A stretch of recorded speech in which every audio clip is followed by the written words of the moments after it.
So if it's over about $40,000 per quality adjusted life year for that drug, you will not get it. Your family won't get it. Your parents won't get it. So if you look at that first handout, it just goes through that. And if that doesn't bother you, there's some votes. There's 3 votes that have happened about whether they're going to be able to use that clinical research to deny care. The first was the Kyle Amendment early on in the stimulus bill. That failed. And then in Health Committee, Roberts and Enzi's amendments that would not allow the government to use that research to deny care, both of those failed. So that's clearly the path that's going down. And the NIH has already said they're going to start using cost effectiveness as part of their research. So if you look at whether any of this, you can look at these stories, which I think are helpful, but you can look at the second handout just talks about some of the things between the Canadian, the UK, and the US system, and I'll just point out a few. MRIs, 26.5 MRIs in America versus 5.6 in the UK. CT scans, US 33 for 26.5 MRIs per million people. US 33.9 CTs per million people. Canada 12, UK 7.6. Mammograms in the UK, you don't get a mammogram until you're 50, and by the way, you're told when you should go. You don't make a decision on your own, you're told when you should go. In the US, of course, you get it way earlier, and in the UK, you get it every 3 years, even after you're 50.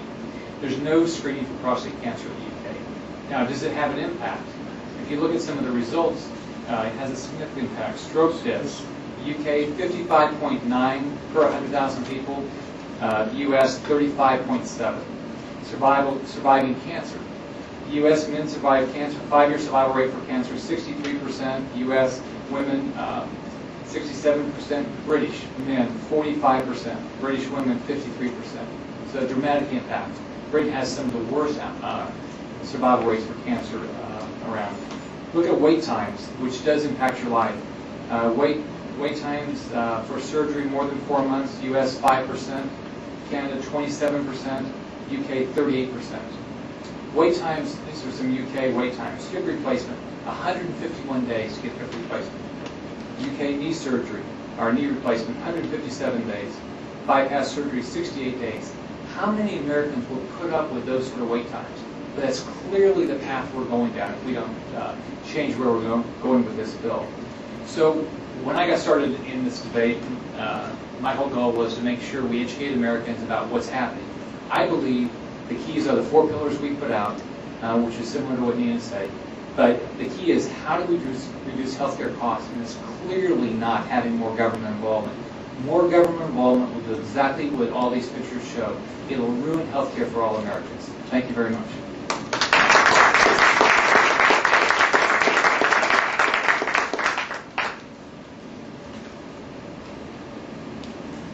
Well, I want to personally thank the 3 panelists for excellent presentations, certainly ongoing away from this conference with incredible information I did not have before, new perspectives, and I think it's effective to see the personal testimonies of actual patients in the other countries who have this healthcare system already in place. And what I'd like to do now is open up the floor for questions and to our panelists, and we'll start with you, sir. Real Joseph Rick, I saw you talk with Grover speaking about 6 months ago. You made a point to say you're putting your own money into this. Is that still the case? And what's your problem? I mean, we've seen a lot of movement from this freight train going down the way, so it seems like you're throwing some pretty good railroad ties in the tracks to try to stop it. Well, there's a lot of people. What I did was I put up $5 million myself to start CPR to raise quite a bit of money on top of that. But we started out by running ads. The first ad was more talking about the 4 positive pillars, and then we changed every 2 to 3 weeks. And then in May, the ads were, we had two doctors in an ad that talked about their systems, and we talked about the patients. We had those patient pictures in the ads.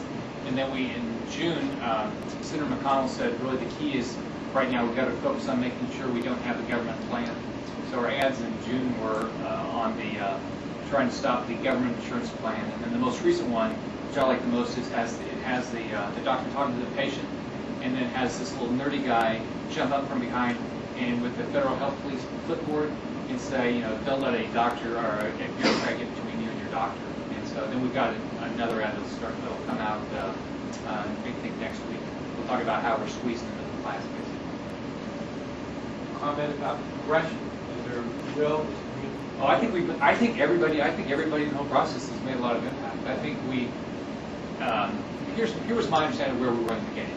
The first interview I gave was March 2nd, and it was a lady that said, "You are stupid." She said, "Why would you put up a dime? This train has left the station. This bill is passed. There's no way anybody can stop this bill from passing." And I said, "Look, I don't believe it's going to pass because I don't believe the American public's for it."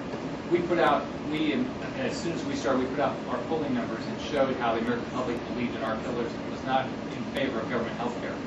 If you look at what everybody's done, not just us, but everybody educating, the bill was supposed to pass. I think their goal was they were going to get things out by the middle of June. And I'm very optimistic. I still believe nothing's going to pass. Unfortunately, the right things are not going to pass either. There's some good things that can happen, and that won't pass either. But I don't believe anything's going to pass. Let me add to that. I've been going around the country a lot, talking to grassroots groups, and there is a movement going on across America that is just breathtaking. I mean, it really is. I mean, tea parties, for example, it's not just that.